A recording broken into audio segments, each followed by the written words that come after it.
Hello, my name is Dr. Shan Shaw, and I've been working as a science teacher for the past 5 years at Challney High School for Girls.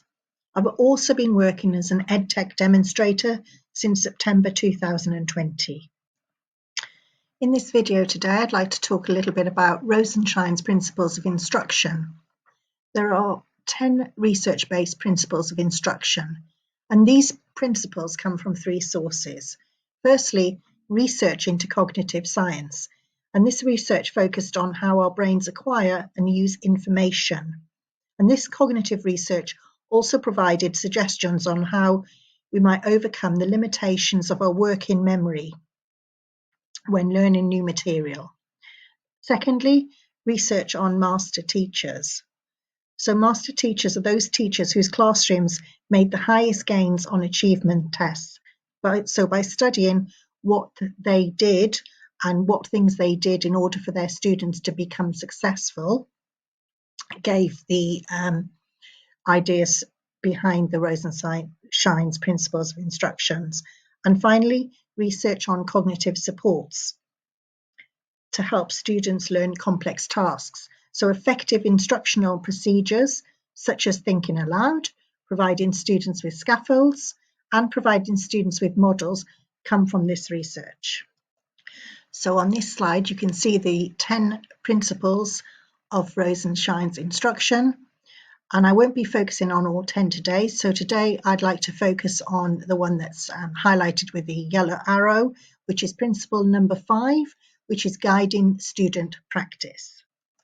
So principle number 5 then, guiding student practice, is linked to this idea that successful teachers spend more time guiding students' practice of the new material that they have taught them. So one of the main points to come out from the research then is that it's not simply enough to present students with the new material, because the new material will be forgotten unless they have sufficient time for rehearsal of that material. And I'm sure you're aware, if you're told something and you're not asked to recall it or use it in any way in the future, then it will simply be forgotten. So an important finding from information processing research is that students need to spend additional time rephrasing, elaborating, and summarizing new material in order for it to be stored into their long-term memory. So when there has been this sufficient rehearsal time, they found that the students are able to retrieve this material easily from their long-term memory, and therefore they're able to make use of this material to foster new learning and to aid them in their problem solving. However, when the rehearsal time is too short, students were less able to store, remember, or use this material. So you can see it's really important that you spend sufficient time in order for students to rehearse the new material that you're teaching them. So how can we as teachers facilitate this rehearsal process? So on this slide, I've got some points that enable you to do exactly this. So enable you to facilitate that rehearsal time. So the first thing that I've put down is asking good questions. And I've used that word good because what is a good question? So a good question then is something that requires the students to process and rehearse the material. Another way of increasing or enhancing rehearsal is where you ask students to summarize the main points. So for example, you've taught them something and you might say to them, can you now summarize that information in 5 points for me? And this is another good way of enhancing the rehearsal. Thirdly, the supervision of practicing new steps in a skill. And this is something that's also important and also a little bit tricky to do at this time when a lot of students are learning remotely. So the quality of storage in that long-term memory will be quite weak if the students only skim the material and they don't engage in it. So you have to have something that students are engaged in so that they have that quality of storage within their long-term memory. It's also important that all students process that new material and receive feedback. And we all know how important feedback is in moving the students' learning forward. So what we don't want to do is we don't want to inadvertently have the students storing partial information because they haven't got everything that they need to, or indeed a misconception has been stored into their long-term memory. Because we know it's really much harder to address those long-term misconceptions rather than spending a little bit more time rehearsing so that the students then store the correct information within their long-term memory, rather than you then having to address the misconceptions that the students may have. So some of the findings that came out of studies looking at the more successful teachers of maths, and they found that they spent more time presenting new material and guiding practice. So the more successful teachers used this extra time to provide additional explanations, they gave lots of examples, they checked for student understanding, and they provided sufficient instruction so that the students were then able to work independently without too much difficulty. So we can compare this to less successful teachers, which gave much shorter presentations and explanations, and then they passed out worksheets and told the students to work on the problems. So under these conditions, it was found that the students made too many errors and had to be retaught the lesson. So you can see it's really important to spend that extra time giving them the guided practice and the rehearsal time before you then move on to the independent practice. It will save you time in the long run because then you're not having to go back and reteach the lesson because students have not understood it. They've made errors or they've got misconceptions. So better to spend the time to give them that guided practice so that anything that they then do independently, they're able to be successful at. Another finding that came out of the research was that the most successful teachers presented only small amounts of material at a time. After this short presentation, these teachers then guided the student practice. And this guidance often consisted of the teacher working the first problem at the board and explaining the reason for each step. So giving them a step-by-step guide. And this was really important because it then gives the student a model of how to work through the problems when they come to do it independently by themselves. So the guidance also included asking students to come to the front to work out problems and then also discuss their procedures and how they work through it as well. And through these processes, the students seated in the classroom then got to see additional models. So they had more models to work with, and in order for them to be successful when they came to work through these similar problems independently. Another finding was that teachers who spent more time in guided practice and had higher success rates also had students who were more engaged when they were doing their own individual work at their desks, so their own independent learning. So this finding suggests that when teachers provided sufficient instruction during the guided practice, the students were then better prepared for their own independent practice, whether it be independent work or worksheets that you've given to the students, or whether it's a homework activity that they're doing on their own. But when the guided practice was too short, the students were not then prepared for the work, for their own independent work, and made lots of errors. So again, it's really important that you give the time to that guided practice so that your students have higher success rates, especially when you want to move them on to do more independent work and they can be more successful. So I'd like to think about how can we as teachers ensure that that guided practice is both sufficiently long and gives the students enough rehearsal so that when they come to work independently, they are able to be successful learners.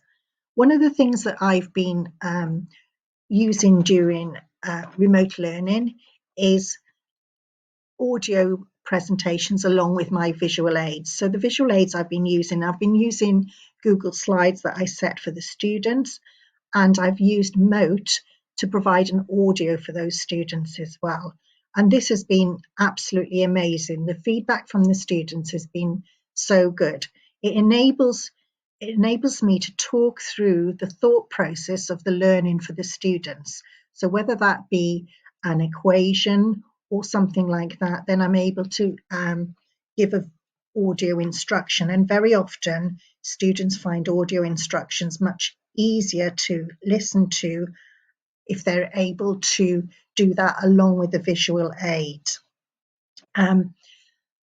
This is done prior to giving students practice questions to check their understanding. So I would give them guided practice. So for example, if they have a physics equation that they have to be able to use, then I would give an audio instruction and a step-by-step instruction, more importantly, showing them how to solve that problem or how to use that equation. Once I've done that, I then give the students some practice questions to check for their understanding. And very often what I've been doing is I've been doing this so that they can then self-assess their answers. So they can then actually go through and have a look where they made their mistakes, what they've done wrong, and it gives them more time to rehearse the learning, as long as you give questions that are very similar to the one that you've actually worked through. It's no good giving them something completely different, because again, you need to guide them through that. So for example, going back to my equations, if I wanted them to do something that looked at rearranging that equation, I would then give another audio describing step by step how to rearrange that equation. I've also been using the Mote to give feedback. So when students have presented work for me, I'm able to give them audio feedback through the Mote app. And again, as I said, the students have found this really useful, and I think they find it much easier to hear their own teacher giving them feedback and explaining where they've got wrong, and you're able to give them much more individual feedback and go into a little bit more depth about it, because it's something that's very quick to do. So adding Mote onto Google Slides is very straightforward, and it's something that you can do very easily, and it doesn't take up too much of your time. But it's been quite a powerful thing. And it was one of the things that was picked up during the first lockdown, is that students wanted their teachers to explain the problems. And through the use of Mote, we've been able to do this. And the feedback, as I said, from the students has been really good, and they've really taken to it and enjoy it. So thinking back to Rosenshine's principle number 5, most successful teachers giving information in small pieces. I've been trying to think about that when I've been preparing my Google Slides for my students. There is a temptation to give too much information in one go, but what I've been trying to do is make sure that I give them a short amount of information, and then again I give them practice questions that they can have a go at that is related directly to the information that I've just taught them. And as I said previously, there's no good giving them something completely different. It has to be something that they have been practicing and that you've guided them through. So it's really important that you give a small piece of information, and then you give them some questions to practice, and then you go on to some more information, rather than giving it all in one go, which will be too overwhelming for the students and they won't remember most of it. So finally, I'd like to talk about some of the ways I've been looking at the students' work and looking at their independent or individual work that I've been setting them to check whether they have actually learned what I'm expecting them to learn. So I'm just going to talk about 2 of the things that I've been using within my teaching. The first one is Google Docs, and that's been really useful way of giving them practice questions. It integrates with the Google Classroom very well. So my My work is assigned to the students so that I assign them a Google Slides, and then alongside that I'll assign them a Google Doc. And each student can have their own Google Doc in order to practice their questions.